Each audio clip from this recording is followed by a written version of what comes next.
Recharge खत्म होने के बाद आउटगोइंग के साथ साथ इनकमिंग कॉल का भी बंद होना। सर जब प्रीपेड प्लान एक्सपायर होता है या मोबाइल रिचार्ज की वैलिडिटी खत्म होती है तो आपकी आवाज बंद कर दी जाती है। फोन मेरा, सिम कार्ड मेरा, नंबर मेरा, तो सर रिचार्ज खत्म होने के बाद आउटगोइंग कॉल बंद होना समझ आता है, लेकिन इनकमिंग कॉल बंद होना सरासर मनमानी है। सर हमारा मोबाइल नंबर आज हमारी डिजिटल पहचान बन चुका है। एसेंशियल कम्युनिकेशन जैसे कि UPI payment, banking OTP, train ticket OTP, PAN Aadhaar authentication, interview का कॉल, हॉस्पिटल का कॉल, मां बाप का गांव से कॉल, तमाम चीजें इनकमिंग कॉल और इनकमिंग एसएमएस से आती है और वो इसलिए बंद कर दिया जाता है कि इंसान एक रिचार्ज कराना भूल गया।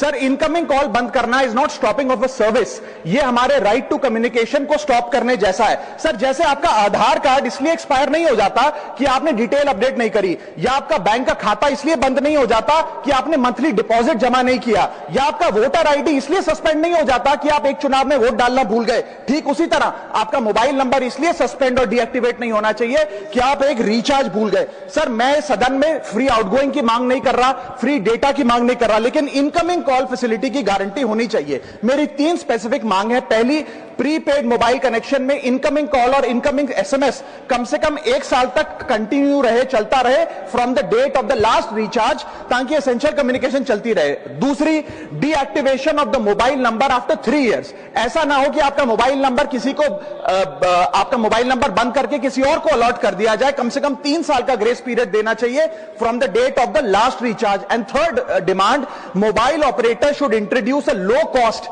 Incoming only plan. वो लोग जो सिर्फ इनकमिंग के लिए फोन रखते हैं उनके लिए, जैसे कि 10 रुपए में 180 दिन की इनकमिंग कॉल की फैसिलिटी, इस प्रकार की स्कीम्स मोबाइल ऑपरेटर को लानी चाहिए। दूसरी समस्या जो प्रीपेड कस्टमर्स फेस करते हैं वो है टेलीकॉम ऑपरेटर का 28 दिन का मंथली रिचार्ज।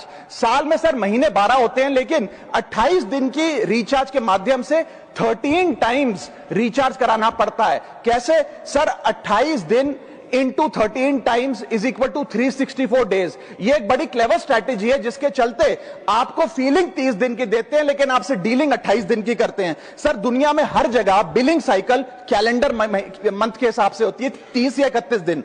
आपको मंथली सैलरी, लैंडलॉर्ड का रेंट, बैंक की ईएमआई, बिजली पानी गैस का बिल, तमाम चीजें 30 या 31 दिन के महीने के हिसाब से होती हैं। लेकिन ये मोबाइल ऑपरेटर, टेलीकॉम ऑपरेटर 28 दिन के महीने के हिसाब से आपको रिचार्ज प्लान बेचते हैं, ताकि साल में एक अतिरिक्त रिचार्ज आपको मिल जाए।